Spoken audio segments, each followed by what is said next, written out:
नमस्कार, राधे राधे, जय श्री कृष्णा। आप सभी का अभिनंदन करती हूँ अपने YouTube चैनल पर। आप सभी का दिन शुभ और मंगलमय हो। आज आप सुनेंगे आषाढ़ मास महात्म्य में अंतिम कथा। इसी के साथ आज आषाढ़ मास की कथाएं समाप्त हो जाएंगी और आप अगले दिन से हमारे चैनल पर हर दिन सावन मास की कथाएं भी सुनिए। अब तक हमारे चैनल पर सभी कथाएं सुनने के लिए आप सबका बहुत बहुत धन्यवाद। भगवान श्री कृष्ण जी कहते हैं कि इन चार परिस्थितियों में कभी भी स्त्री को प्रेम नहीं करना चाहिए, चाहे वह कितनी भी सुंदर और कितनी भी प्यारी क्यों ना हो। प्रिय श्रोताओं, एक समय की बात है जब देव ऋषि नारद पृथ्वी लोक पर भ्रमण करते करते भगवान श्री कृष्ण के पास पहुंच गए। तब भगवान श्री कृष्ण ने देव ऋषि नारद को देखकर बड़े प्रसन्न हुए और उनका स्वागत करते हुए कहने लगे, हे देव ऋषि, आपका स्वागत है। कहिए देव ऋषि, आप किस प्रयोजन से आए हैं? तब देव ऋषि नारद ने कहा कि हे प्रभु, मैं अभी अभी पृथ्वी लोक का भ्रमण करके आ रहा था, तभी मेरे मन में एक प्रश्न उठा। इसीलिए उस प्रश्न का उत्तर पाने की इच्छा से ही मैं आपके पास आया हूँ।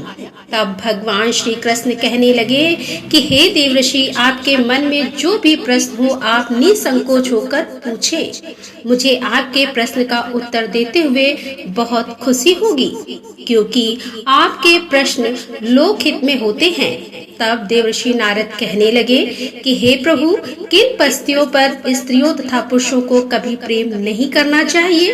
प्रिय श्रोताओं, तब भगवान श्री कृष्ण कहते हैं कि हे देवर्षि, आज आपने बहुत ही महत्वपूर्ण प्रश्न किया है। इस प्रश्न से सभी स्त्रियां और पुरुषों को पता चल जाएगा कि कौन सी परिस्थितियों में प्रेम नहीं करना चाहिए और कौन सी परिस्थिति में प्रेम करना चाहिए। तब देवर्षि नारद ने कहा कि हे प्रभु, अब आप अति शीघ्र बताइए। तब भगवान श्री कृष्ण कहने लगे कि हे देवर्षि, इस प्रश्न को जानने से पहले आपको प्राचीन काल की कथा सुनाता हूँ। जो भी स्त्री और पुरुष इस कथा को मन और ध्यान से सुनता है और पूरा सुनता है, वो समझ जाते हैं कि कौन कौन सी परिस्थितियों में प्रेम नहीं करना चाहिए। तब भगवान श्री कृष्ण कथा को आरंभ करते हुए कहते हैं कि हे देव ऋषि नारद, प्राचीन समय की बात है। एक नगर में श्याम नाम का एक राजा राज्य करता था। वह राजा बड़ा ही धर्मात्मा और सत्यवादी था। उसके राज्य में ना कोई गरीब था, ना ही कभी कोई भूखा या प्यासा रहता था। राजा श्याम के यहाँ एक ब्राह्मण था, जिससे बिना कोई काम करवाए ही राजा उसे मंत्री जितना वेतन दिया करते थे। जब वह ब्राह्मण बूढ़ा हो गया तो उसने अपनी पत्नी से एक दिन कहा कि हे प्रिय, हमको बिना काम के राजा का धन खाते खाते जीवन बीत गया, लेकिन हमसे कोई काम राजा नहीं लिया। राजा साहब, वेतन तो हम एक मंत्री के बराबर देते हैं, लेकिन काम हमसे कुछ नहीं करवाते, जिससे हम चाहते हैं कि अब हम राजा के एहसानों से मुक्त हो जाएं। और मुक्त हम तभी हो पाएंगे जब राजा हमसे कोई काम करवाएंगे। भगवान श्री कृष्ण जी कहते हैं कि हे देवर्षि, यह सोचकर वह ब्राह्मण अब सीधा राजा के दरबार में गया और राजा से बोला कि महाराज, आपका वेतन खाते खाते हमें कई वर्ष बीत गए हैं, किंतु आज तक आपने हमसे नौकरी का कोई काम नहीं लिया। हम ऊपर जाकर भगवान को क्या मुंह दिखाएंगे, इसीलिए हमारी आपसे यह इच्छा है कि आप हमसे भी कोई काम करवाएं, जिससे हमें अपने आप पर कोई उधार चढ़ा हुआ महसूस ना हो। तब ब्राह्मण की बात को सुनकर राजा कहने लगे कि देखिए ब्राह्मण देवता, वैसे तो हमने यह प्रतिज्ञा की है कि हम कभी किसी ब्राह्मण से कोई काम नहीं करवाएंगे, लेकिन आज आप बहुत आग्रह कर रहे हैं तो हम आपको एक काम बताते हैं, आप उसे कर लेना। आप हमारे काम के रूप में गंगा जी में स्नान कीजिए और छोटे से डिब्बे में हमारे लिए भी गंगा जल लेते आना, यही आपकी नौकरी होगी। राजा की यह बात सुनकर ब्राह्मण बड़े प्रसन्न हुए और तुरंत अपने घर आए और अपनी पत्नी से बोले कि आज मैं राजा के कहने से गंगा स्नान करने जा रहा हूँ। तब ब्राह्मणी बोली कि स्वामी, यदि आप गंगा स्नान के लिए जाएंगे तो मैं आपके जाने के बाद अन्न जल कैसे ग्रहण करूंगी? आप तो जानते ही हैं कि मैं आपके दर्शन किए बिना अन्न ग्रहण नहीं करती हूँ। तब ब्राह्मण ने कहा, देखो, मैं अपनी एक तस्वीर दीवार पर बना देता हूँ, तुम इस तस्वीर के दर्शन करके भोजन कर लिया करना। बस 3-4 दिन की तो बात है, फिर तो मैं आ ही जाऊंगा। इतना कहने के बाद ब्राह्मण देवता गंगा स्नान करने को चल दिए और भगवान श्री कृष्ण कहते हैं कि हे देवर्षि, जाते जाते वह राजा से कह गए कि मेरी पत्नी घर पर अकेली है, आप उसकी खबर लेते रहना। तब राजा ने कहा कि हे ब्राह्मण देवता, आप किसी बात की चिंता ना करें, मैं आपकी पत्नी की खबर लेता रहूंगा और ध्यान भी रखूंगा। ऐसा कहकर वह ब्राह्मण तो गंगा जी में स्नान करने चले गए और इस दौरान राजा ब्राह्मण के घर की देखभाल करने के लिए हर दिन एक चक्कर उसके घर पर लगा आते थे। अब धीरे धीरे कई दिन बीत गए, लेकिन ब्राह्मण देवता गंगा जी में स्नान करके अब तक वापस नहीं लौटे थे। फिर एक दिन की बात है कि उस ब्राह्मण के घर के पड़ोस में आग लग गई, जिससे लोगों ने आग को बुझाने की बहुत कोशिश की, लेकिन आग बुझ नहीं पाई। अब तो आग धीरे धीरे ब्राह्मण देवता के घर में भी पहुंच गई। तब उस समय वह ब्राह्मणी घर के अंदर दीवार पर बनी अपने पति की तस्वीर के दर्शन कर रही थी। आग जब पूरे घर में फैल गई तो वह ब्राह्मणी अपने पति की तस्वीर के आगे खड़ी हो गई और सोचने लगी कि कहीं मेरे पति की तस्वीर में आग न लग जाए। यह सोचकर घर में आग लगने के बाद भी वह ब्राह्मणी तस्वीर को पकड़कर खड़ी रही। धीरे धीरे आग पूरे घर में फैल गई और आग के साथ वह ब्राह्मणी अपने पति की तस्वीर के साथ ही आग में जलकर भस्म हो गई। जब राजा को यह समाचार मिला तो राजा दौड़ा दौड़ा आया और ब्रह्माणी को मृत देखकर उसे बड़ा दुख हुआ। अब वह सोचने लगा कि यह क्या अनर्थ हो गया। अब वह ब्राह्मण जब स्नान करके वापस आएंगे और मुझसे पूछेंगे तो मैं उन्हें क्या जवाब दूंगा।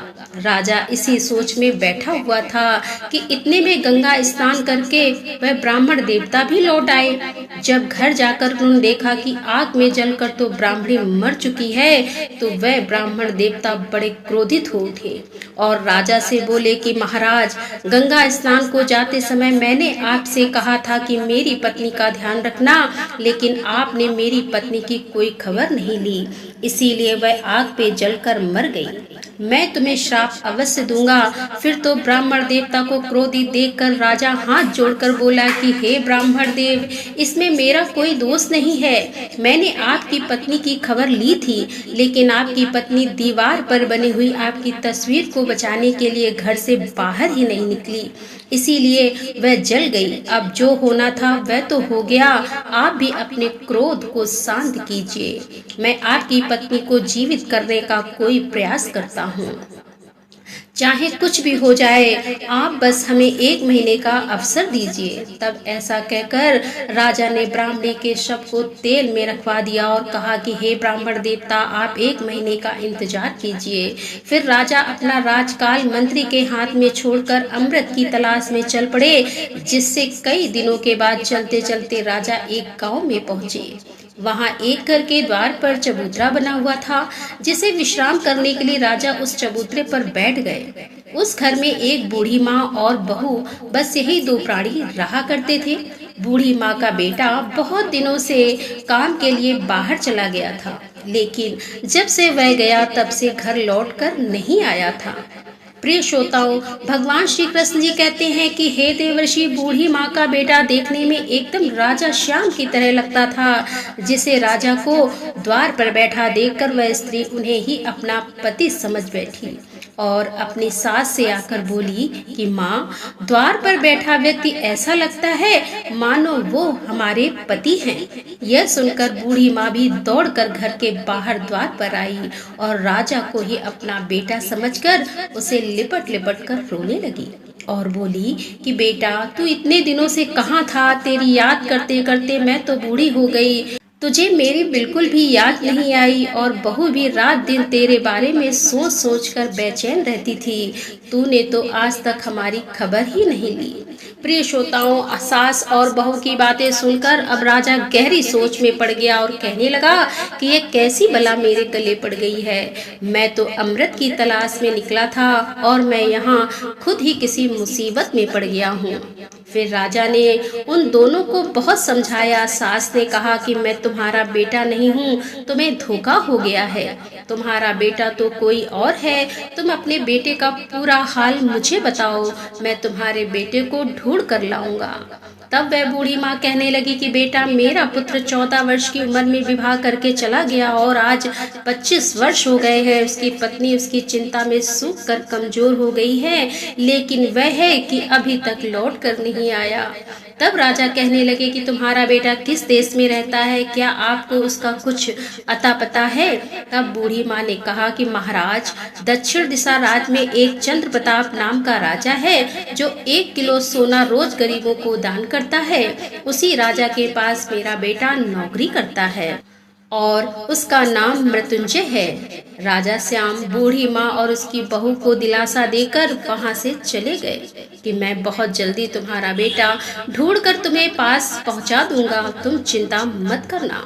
फिर तो राजा जल्दी ही राजा चंद्र प्रताप के राज में पहुंच गया और उसके महल में जाकर द्वारपालों से कहा कि हे द्वारपालों, मृत्युंजय नाम वाले एक व्यक्ति को बुला दो जो राजा का सेवक है। मैं उनके गांव से आया हूँ और मेरा नाम श्याम है। फिर द्वारपालों ने जैसे ये समाचार मृत्युंजय को दिया तो वह तुरंत भागता हुआ द्वार पर आया और श्याम को अपने कक्ष में बुलाकर ले गया।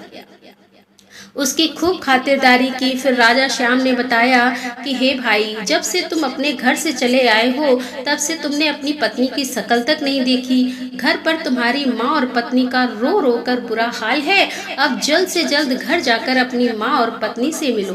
तब मृत्युंजय कहने लगा कि हे मित्र, क्या बताऊं, राजा साहब मुझे यहाँ से जाने ही नहीं देते। ना तो वह मुझे छुट्टी देते हैं और ना ही मुझे नौकरी से निकालते हैं। मैं क्या करूँ? तब राजा श्याम ने कहा कि कोई बात नहीं, तुम राजा से कहना कि मैं घर जा रहा हूँ, मेरे बदले मेरे स्थान पर मेरा भाई काम करेगा। फिर तो मृत्युंजय ने वैसा ही किया। उसने राजा को जाकर सारी बात बता दी कि महाराज, गांव से मेरा भाई आया है। मेरी पत्नी और मेरी माँ की तबीयत खराब है। मेरी जगह पर मेरा भाई आपके यहाँ काम करेगा और 1 महीने के बाद मैं वापस आ जाऊंगा। तब तो राजा ने उसकी यह मांग स्वीकार कर ली और उसे घर जाने की आज्ञा दे दी। अब मृत्युंजय की जगह पर राजा श्याम काम करने लगे, जिससे वह रोजाना रात में राजा के कक्ष में पहरा देते। भगवान श्री कृष्ण जी कहते हैं कि हे देवऋषि, दुनिया में अच्छे लोग भी कमी नहीं है जो दूसरों का दुख दूर करने के लिए अपनी जान की बाजी लगा देते हैं। राजा श्याम स्वयं राजा होने के बाद भी दूसरे जगह पर नौकरी कर रहे थे। राजा चंद्र प्रताप हर रोज आधी रात के समय नगर के बाहर एक देवी मंदिर में जाता था। वहां एक गर्म तेल की कढ़ाई रखी थी और वह देवी राजा चंद्र प्रताप को पकड़कर उस तेल की कढ़ाई में डाल देती थी। जब वह उसमें तला जाता था तो देवी उसे निकाल कर खा जाती थी और फिर उसकी हड्डी को इकट्ठा करके उन पर अमृत छिड़क कर उसे जीवित कर देती थी। उसके बाद 1 किलो सोना देकर उसे वापस भेज देती थी। फिर राजा अगले दिन वहीं 1 किलो सोना गरीबों को दान कर देता था। फिर एक दिन राजा श्याम ने सोचा कि राजा इतना सोना कहाँ से लाता है, इसका पता मुझे लगाना चाहिए। अब तो आधी रात के समय जब राजा चंद्र प्रताप देवी के मंदिर में गए तो पीछे पीछे राजा श्याम भी चले गए और छुपकर इस सारी घटना को देखने लगे। देखने के बाद सोचने लगे, अरे वाह, इतना कष्ट उठाकर राजा सोना प्राप्त करता है और फिर उसे दान भी कर देता है। क्यों ना इस राजा का कष्ट हमेशा के लिए दूर कर देना चाहिए।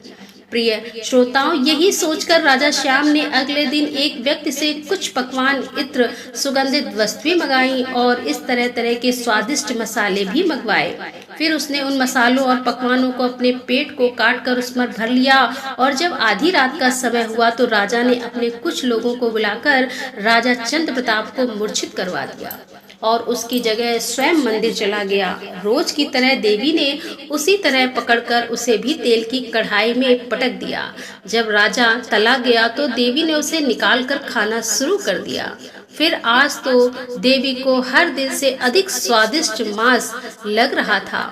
उससे पूरा खाने के बाद देवी ने उसकी हड्डियां एक जगह पर रखी और उन पर अमृत छिड़ककर उसे पुनः जीवित कर दिया। उसके बाद देवी ने राजा से कहा, अरे राजा, आज तो तूने मुझे बहुत प्रसन्न कर लिया है। तू मुझसे जो चाहे वर मांग सकता है। प्रिय श्रोताओं, देवी के ऐसा कहने पर राजा ने देवी से 3 वरदान मांगे। पहले वरदान में अमृत का कलश मांग लिया, दूसरे में सोना बनाने वाला यंत्र मांग लिया और तीसरे वर में राजा कहने लगा कि हे देवी, इस तेल की कढ़ाई को पलटकर आप चली जाओ और आज के बाद किसी मनुष्य को मत खाना। इस प्रकार देवी राजा श्याम को अमृत का कलश और सोना बनाने वाला यंत्र देकर चली गई। इधर राजा श्याम राजा चंद्र प्रताप के पास वापस लौट गया और उसको स्वस्थ कर दिया। मध्य रात्रि का समय था। जब राजा चंद्र प्रताप की आंख खुली तो वह एकदम से उठकर देवी के मंदिर की ओर भागने लगा और वहां जाकर देखा तो वहां कुछ भी नहीं था, केवल कढ़ाई उल्टी पड़ी थी। राजा सोचने लगा कि आज मैं सोना कहाँ से दान करूंगा, आज तो मेरी बहुत बड़ी बदनामी होगी। प्रजा कहेगी राजा के पास धन खत्म हो गया। इसी चिंता में राजा चंद्र प्रताप लौटकर महल में आकर अपने पलंग पर आकर लेट गया। जब सुबह हुई तो राजा के महल के द्वार पर सोना लेने के लिए लोगों की भीड़ जमा हो गई। अब तो राजा चंद्र प्रताप दुविधा में पड़ गए कि मैं कहाँ से इन्हें सोना ला कर दूं। आज सोना तो मिला नहीं।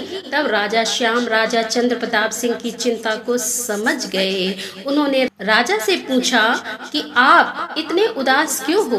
तब राजा चंद्र प्रताप ने राजा श्याम को सारी बात बताई कि मेरे पास सोना ही नहीं तो मैं दान किसका करूंगा। आज तक मेरे द्वार से कोई खाली हाथ नहीं लौटा है।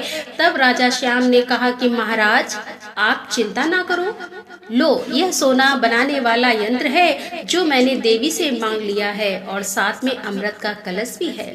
राजा चंद्र प्रताप बड़े हैरान थे कि जो काम आज तक मैं नहीं कर पाया वह हमारे इस नौकर ने कर दिया। राजा चंद्र प्रताप को संदेह हुआ कि इतना बड़ा काम कोई साधारण मनुष्य तो नहीं कर सकता। तब राजा चंद्र प्रताप ने पूछा कि तुम कौन हो और सही सही बताओ। तब राजा श्याम ने अपना सही परिचय देते हुए कहा कि वह एक नगर के राजा श्याम हैं और मैं एक ब्राह्मणी को जीवित करने के लिए अमृत लेने आया हूँ। आपका दास बनकर अब मेरे दोनों काम हो गए हैं, आपको सोना मिल गया और मुझे अमृत। तब राजा श्याम का नाम सुनकर राजा चंद्र प्रताप उनसे क्षमा मांगने के लगे। उन्होंने उनको सेवक के तौर पर रखा था। फिर उन्हें बहुत धन्यवाद किया और आपने मेरा कष्ट हमेशा के लिए दूर कर दिया। आपके जैसा नाम सुना था, आप तो बिल्कुल वैसे ही हैं। इसके बाद राजा श्याम वहां से चले आए और उस ब्राह्मणी के शव पर अमृत छिड़ककर उन्हें पुनर्जीवित कर दिया, जिससे अब तो वह पहले से भी अधिक सुंदर और जवान हो गई। सुंदर और जवान पत्नी को पाकर ब्राह्मण देवता बड़े प्रसन्न हुए और कुछ दिनों में वे दोनों हंसी खुशी से रहने लगे। लेकिन धीरे धीरे ब्राह्मण देवता की पत्नी को अपने बूढ़े पति से नफरत होने लगी। अब वह दूसरे पुरुष की कामना करने लगी। भगवान श्री कृष्ण जी कहते हैं कि हे देवर्षि, पति से प्रेम करने वाली पतिव्रता स्त्री तो वह पहले वाली स्त्री थी जो आग में जलकर जल गई थी। जीवित होने के बाद जब वह जवान हो गई तो उसके भाव विचार पतिव्रता वाले नहीं रहे। लेकिन ब्राह्मण देवता को तो यही लगता था कि वह उनके पहले वाली ही पत्नी है। ऐसा सोचना उनकी सबसे बड़ी भूल थी। उनकी पत्नी ने पड़ोस में रहने वाले एक युवक से प्रेम कर लिया। फिर एक दिन वह ब्राह्मणी अपने प्रेमी के साथ अपने घर पर ही थी कि उसी समय ब्राह्मण देवता घर में पहुंच गए, जिससे अपनी पत्नी को दूसरे पुरुष के साथ देखकर उन्होंने ब्राह्मणी को बहुत डांटा, लेकिन उसके स्वभाव में कोई बदलाव नहीं आया। बदलाव आता भी कैसे? ब्राह्मण तो बूढ़ा था और उनकी पत्नी जवान थी। फिर एक दिन ब्राह्मणी ने अपने बूढ़े ब्राह्मण पति को भोजन में विष दे दिया और अपने प्रेमी के साथ किसी दूसरे नगर में चली गई। इधर ब्राह्मण देवता की भोजन में मिले विष के कारण मृत्यु हो गई। जब राजा श्याम ने ब्राह्मण की मृत्यु का समाचार सुना तो वह अमृत का कलश लेकर आया और ब्राह्मण को जीवित कर दिया। फिर राजा ने ब्राह्मण को समझाया और कहा कि हे ब्राह्मण देवता, जो आयु आपकी भगवान की पूजा पाठ और भजन करने की है, उसे आप एक स्त्री के प्रेम में लगा रहे हैं। हर कर्म की एक निश्चित सीमा होती है, एक निश्चित समय होता है और उसी आयु तक सब कर्म उचित रहते हैं। जवान स्त्री को पाकर आपको तो खुशी हुई होगी, परंतु आपको पाकर उसे बिल्कुल भी प्रसन्नता नहीं हुई होगी। विवाह संबंध और मित्रता सदा समान आयु वालों में ही करना चाहिए। हो सकता है भगवान ने आपको धर्म के मार्ग पर लाने के लिए ऐसा किया हो, आपको ईश्वर की भक्ति में जोड़ने के लिए ऐसा किया हो। भगवान श्री कृष्ण जी कहते हैं कि हे देवर्षि, अब तुम्हें तुम्हारे उन 4 प्रश्नों के उत्तर भी बताता हूँ कि कौन सी 4 परिस्थितियों में स्त्रियों से प्रेम नहीं करना चाहिए। पहला, जब स्वयं के ऊपर बुढ़ापा आ जाए और आप जर्जर कमजोर अवस्था में पहुंच जाएं। इस अवस्था में स्त्री और पुरुष को भगवान के प्रति समय समर्पित करना चाहिए और भगवान की पूजा पाठ भजन कीर्तन सुनना चाहिए। दूसरा, जब स्त्री बदचलन हो जाए और वह आपका अपमान करने लगे। तीसरा, जब स्त्री मर्यादाओं को तोड़कर धर्म का विरोध करने लगे।